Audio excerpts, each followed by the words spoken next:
Oh. Yo, what's up? It's your boy Carcito here. Let's get to it.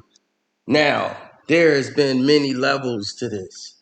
That people say, man, there's levels to this, son. There's levels to this. There's levels to this. Yes, there are levels to this. And if you don't follow those levels, or if you don't go to a certain extreme with these levels, then you never gonna know what time it is. Now, a lot of you don't know Busta and Tupac was close. Like they were boys. Busta Rhymes. So when I came around and I saw Pac, I said, yo, Pac, yo, this is what we need to be doing, man. We need to be moving and you know, you guys are brothers. So that's how Bus was coming at Tupac back then. Cause the thing is that Q-Tip and Pac fell out after the Source Awards, which really wasn't Pac's fault. And Tribe, it was basically, they was in the native tongue family. That's what they called themselves, which was Black Sheep, Jungle Brothers, A Tribe Called Quest. Um, I don't know if Brand Nubian was in it, but they might have been too. And those was called the native tongue families. And that was like a branch off of the Africa Bambata tree, in the Zulu nation.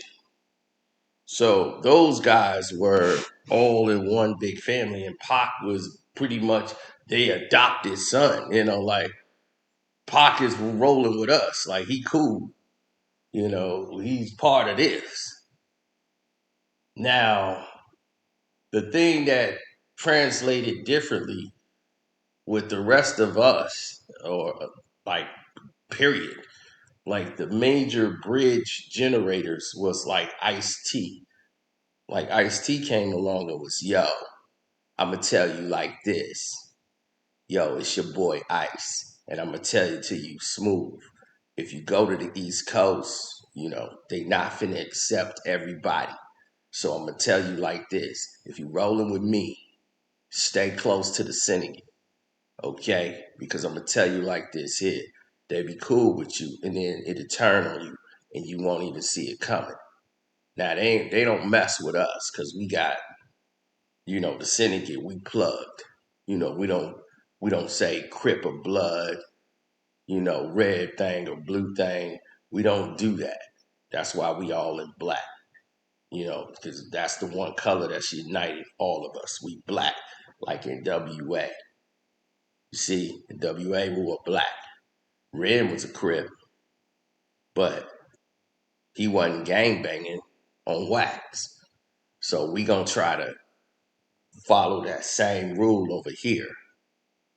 And Pac, he's our guy. So he's the young one.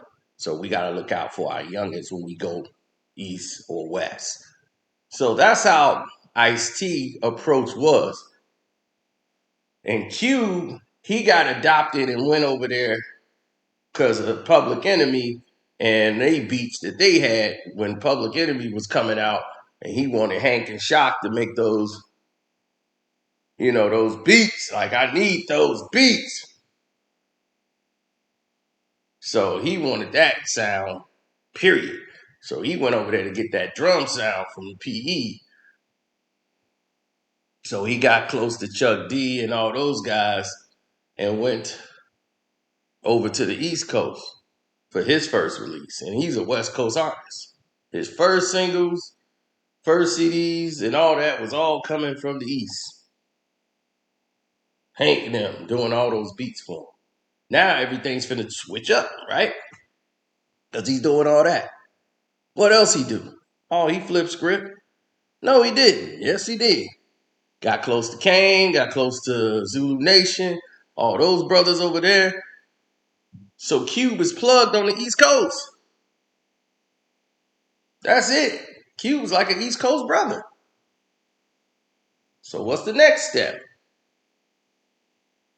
You got Ice-T, Ice Cube from the West Coast. Then enter Tupac. They were the major bridge that brought Tupac back and forth, even though Tupac was born in the East Coast. He got to the West Coast, And they were like the major pipeline bridge between East and West. Was Ice Cube and Ice T. But Pac was like, I'm born from Baltimore, from B-More. So I know everywhere in New York. I lived in New York. He knew the West Coast. He knew the East Coast. He still had old school cats that he had and ran with. Some New York dudes that was real. Now, here's the situation. Pac was just a little too loud with everything he was doing. So when the situation with Q-Tip happened, Pac just got out of jail. And the song Out on Bail was significantly done before he went to jail. That was crazy. And then when he performed Out on Bail at the Source Awards, he was literally out on bail. He was out on bail. And while they was doing their acceptance speech for their award they got, Q-Tip and, Fife and all them was up there, getting an award and saying it. And in the middle of it, the DJ screwed that up. The DJ, they were going off a DAT tape, like Busta said. They hit the button and they started the show. And once they started the show, you had to go. So Pac just went. He heard his beat. So he went up there, did his thing. So that led to a whole different approach from all the other people who were involved. They all decided that this was not going to be suffice. This wasn't working out. Their mindset was, this is a poor turnout. This isn't working out. Let's go in another direction. Because the Zulu Nation wanted to fight. Q-Tip wanted to fight Pac. So did Fife. Fife was livid. And man, you disrespect us, man. You disrespect us, man. I don't play that, man. I don't play that, man. They trying to disrespect us like we soft. So, man, he was ready. And Q-Tip, this is probably one of the times both of them was on the same level. They was ready to fight with Pac and them. Pac was like, I just got out of jail. And I really don't know what's going on with this. I ain't did nothing. I heard my music. I went. And then Africa Bambaataa and the Zulu Nation, they like surrounded Pac like, look, because you are brother Tupac Shakur, and your mother and all this is a Black Panther and all of it. They came with that, but don't you ever do that again. Like chastising him, and he was like calm. Pac wasn't like ready to blow yet because he was trying to explain himself like, nah, dog, I didn't do anything. I didn't snatch, and it was a lot of lies. He didn't snatch the mic from Q-Tip's hand. He already had a mic in his hand. He didn't snatch the mic out of his hand and walk on stage. That didn't happen. He had a mic. So he was ready to go perform next. So they dropped his beat early and he had to go because that was it.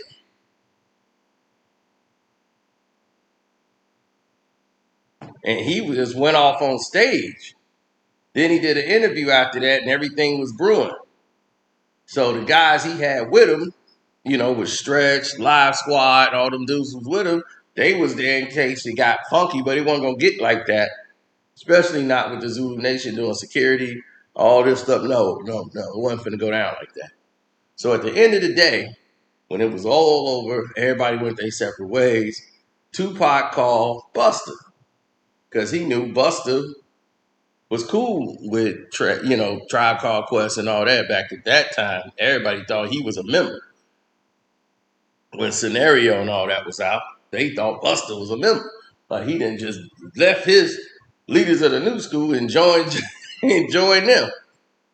So that caused a lot of conflict too with him and C. Brown. They had to fight on stage and all that. That was crazy. But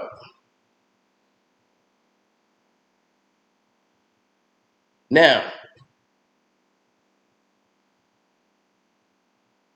if you listen to like he said, he called him up and Busta was, so when Pac called me, I was like, oh, okay, I understand what happened, man. I'm gonna tell you what, I'm gonna get you guys on the phone on three-way. I'm gonna call Q right now. We're gonna set it up where you guys can talk.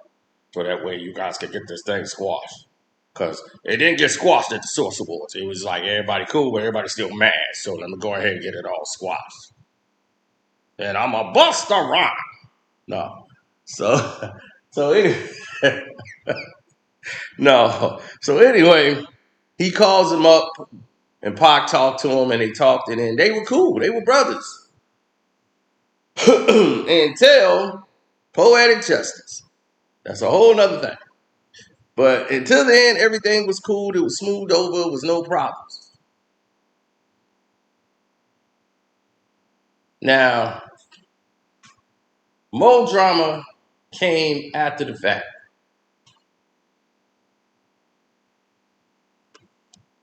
Oh, no, no, no, no. That was all after the fact. That was all brewing from Poetic Justice. I'm sorry. Mine was gone a little bit with the timelines. But you say, well, how does Jay-Z and Biggie fit into this? They didn't. But I'm finna speed you up now. I like to give people backstories so that they could understand it and get the full story.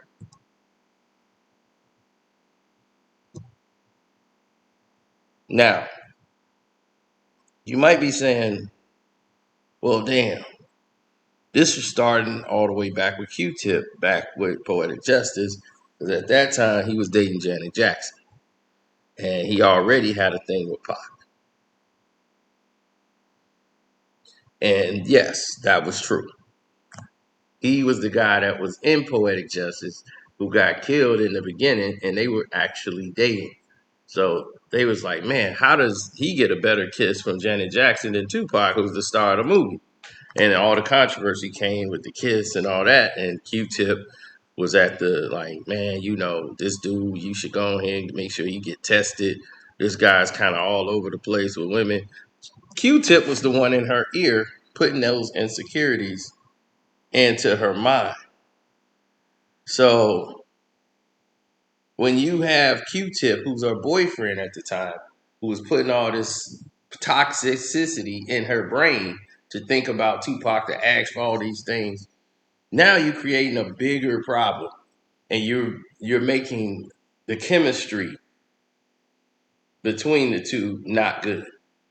So that's why it didn't even look right when those two were like falling for each other. You didn't believe it from when they kissed each other. It was so awkward and lame. It didn't even look like they were together. You could feel the tension in there, and that took away from the film. Now, you know that, you know the next step. You might say, well, what's the next step? Well, the next step was simple. They had to find something to make it official or make something seem better than what it was. Right? So that carried over to the Source Awards.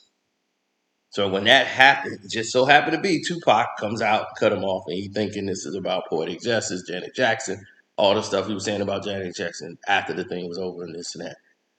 Now, since that was over, everybody, we fast forward. Now, the thing, Quad Studios, that happened. Some other stuff happened.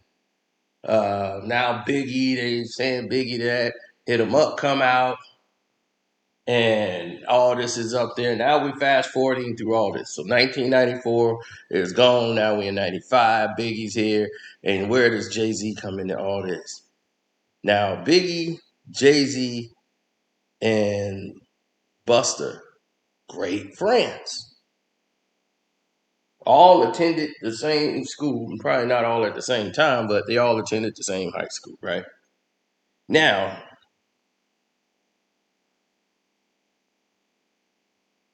they were all went to this same school that they all pretty much all dropped out of.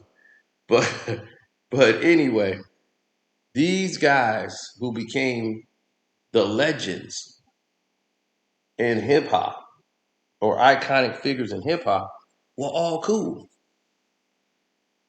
Like Big didn't know Jay-Z, but he knew of him.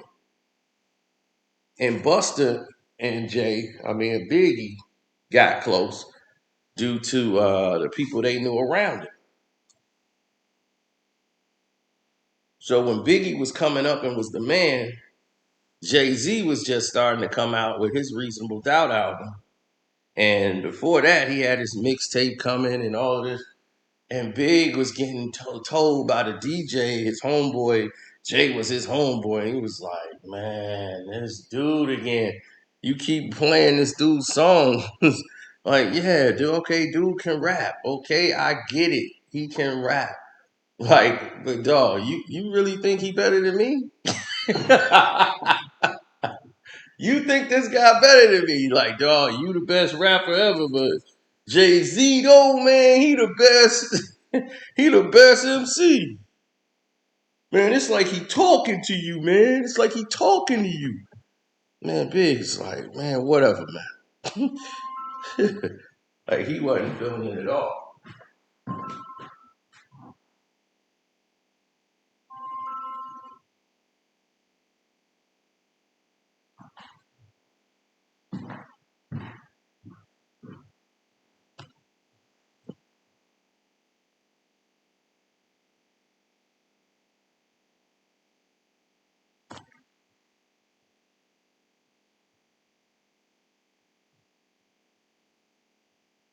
Okay, hold on. I had a phone call. So it was like he wasn't feeling like the song at all. And this is back when he was doing the B side of his albums. He had just did the show with Russell Simmons, and then they did the performance on stage for that. And Jay-Z was there, and everybody was there, and Big was turning up. Now, when Hit 'Em Up came out, Jay and Big had met. They already did Brooklyn's Finest, all these things here. Once Hit 'Em Up came out, there was supposed to be a diss record that was going to include Jay-Z, Busta, and Biggie. That's how it was laid out. That changed. That changed. Because Dame Dash should probably tell you. Dame Dash said, man, we ain't getting involved in that bullshit, man. No. Don't, man, this dude is big, man. Tupac is iconic right now, man. You know what I'm saying? This dude just sold like 5 million records. And you want to go diss him? So now you can't get no money on the West Coast. Right? That's stupid. So Dame was that guy. Don't do that.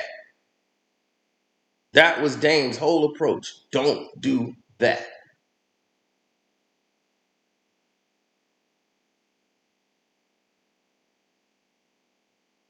That was key to him. Is don't do that. So at that time, Jay was, a little mindful of what he wanted to do, but he didn't want to appear to be soft. But he was like, dude ain't really coming for me. He ain't really said nothing about me. Because in the original Hit 'Em Up, Tupac was dissing Jay-Z, and I think he said some other stuff about Mobb Deep, but he was definitely dissing Jay-Z in there, and he cut that out. That's cut out the Hit 'Em Up that you got at home and everybody heard when he was blowing up at the end. He was going off on Jay-Z too, just for being associated with Biggie, and the Tupac had never heard of Jay-Z before or prior to that until other people made him privy. He got privy knowledge to it. And everybody's like, who is this dude?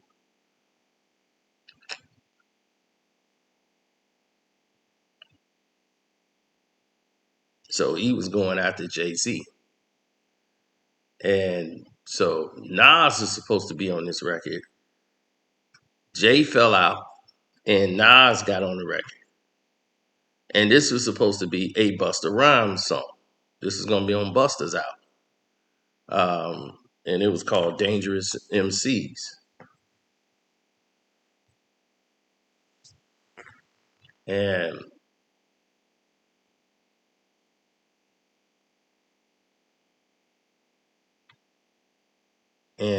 I forgot what the original name of it was. But my goodness. But I think it was Dangerous MCs. That's what it ended up being called, I think, on a Biggie album when they put it out. But Big couldn't do the verse because his leg was broke. He was in a car accident right beforehand. He had just had surgery. He just was out of the hospital, but he couldn't get up no stairs and the elevator was broke. So he was like, man, that's a lot of stairs, man, and I can't do them stairs, bro. I love y'all, man, but I can't go. You know what I'm saying? Like I can't go right now. He had a pin and stuff, a rod in his leg. So he couldn't do it at that time. So now he's at the point where he can't even really walk the way he used to. So he got to get up there best way he knows how.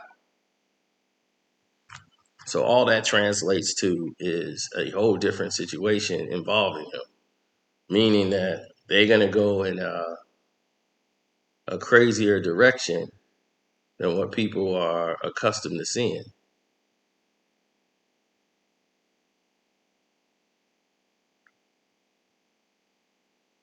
Yes, sir.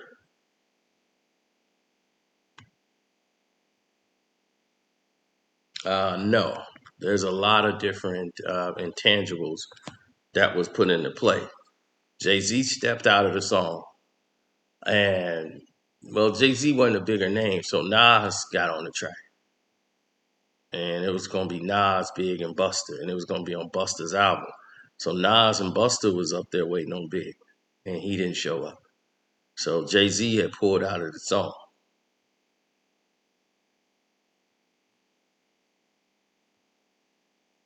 and the reason why is because Big said, "I'm finna go at Pac on this record." So when he threw the little line that was the joke about if Faith had Big, she might have two Pacs. Get it? Two Pac. He put it as a joke. It was a shot, but it was mostly like a joke. And he's like, man, everybody around me thought it was funny. So he just came out with comedy. He just like I was gonna take the comedic route. So Jay was cool with it.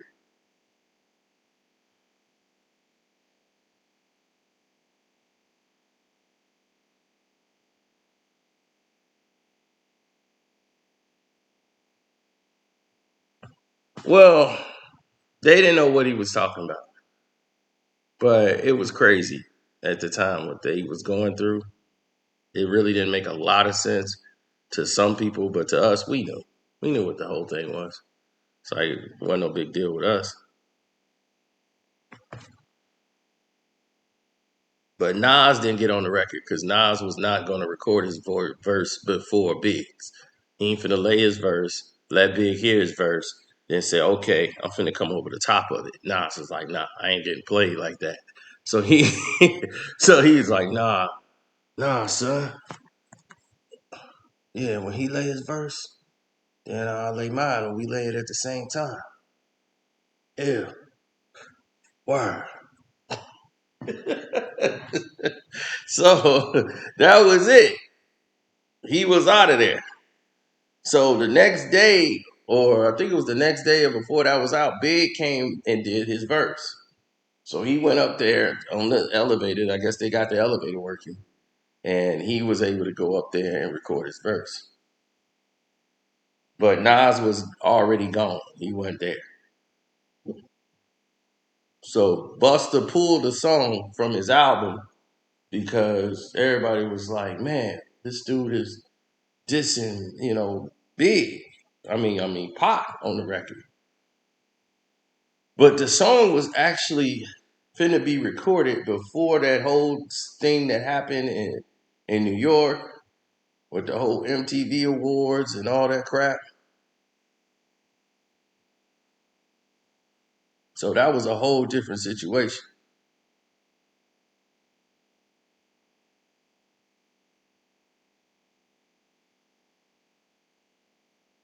Now, yeah, it was heavy. Like people in attendance, the audience, the fans that come in to the top, that was crazy. So all of this was like going on like in '96, like we say around August, because Hit 'Em Up came out in like that July. So about August, it came out like what was that? Almost I would say in '95, it came out in like July '95, around that time. So going almost a year, they had Big was ready to go. So they was getting ready to do this song. So Pac was alive at this time when they was working on the song. So in case y'all thought he was dead and then Nas and Jay decided let's go and diss him, no, he was alive at this point. This was before the MTV Awards and all that. But Nas didn't get on the track. Nas wasn't dissing Pac too. Big was just letting him know that, yo, I'm gonna be going at Duke on this song. Like I'm gonna be throwing some shots at Duke. And this one gonna be on Biggie's album, which would have ticked Puff off, because Puff didn't want Big dissing Pac. He did not want it. He did not want that. He's like, no, no, no, no. We do some mixtape stuff maybe, and that's it. But I don't want none of that on the album. He was adamantly did not want that dude being dissed on an album because this is what's messing the business up. So him and Dame had the same mentality when it came to that. Like, man, nope. But he wanted to get something off. And he was like, Dame feeling like, man, if you want to get something off, man, he the king of New York. He can put out his own album and let him do his own songs on his own album. Why he gonna come on Jay-Z album and try to, and go out the door? You know what I'm saying? Now that pull Jay and all of us into that bullshit. We don't need that. We don't need that bullshit. Why we need that? It's not gonna make us any money. I'm about making money. And anybody don't making no money, so if anybody making no money, then it don't make no sense. You know, that's just the way I look at it. So if Duke was the king of New York, let him go out on his own. Stand on your own and do it like the king of New York do. You know, don't run behind Jay. Don't run behind nobody else and put them on the track. You do that on your own. So that's how Dame was looking at it. So if you want to go by that, Puff was just like, I don't need it. He did that mixtape when it first came out, and that was it. That was his initial response to it. And when it became a worldwide phenomenon hit, he was, oh no, that song will not be played in the clubs out here or on radio. He was having that song banned. Puff wasn't playing. And then he was talking about the radio stations in LA, but that had a lot to do with Suge too. That's another story too. So we're going to talk about that a little later. And it's a lot of these stories that was out, man, at the time. So do forgive, but I got to run. Got a lot of activities to do today. Want to say shouts out to everybody that support me. Welcome to HDIITV. I want to say shouts out to Damn D, Mondo Black TV, Kwame Brown, Bust Life. Follow him.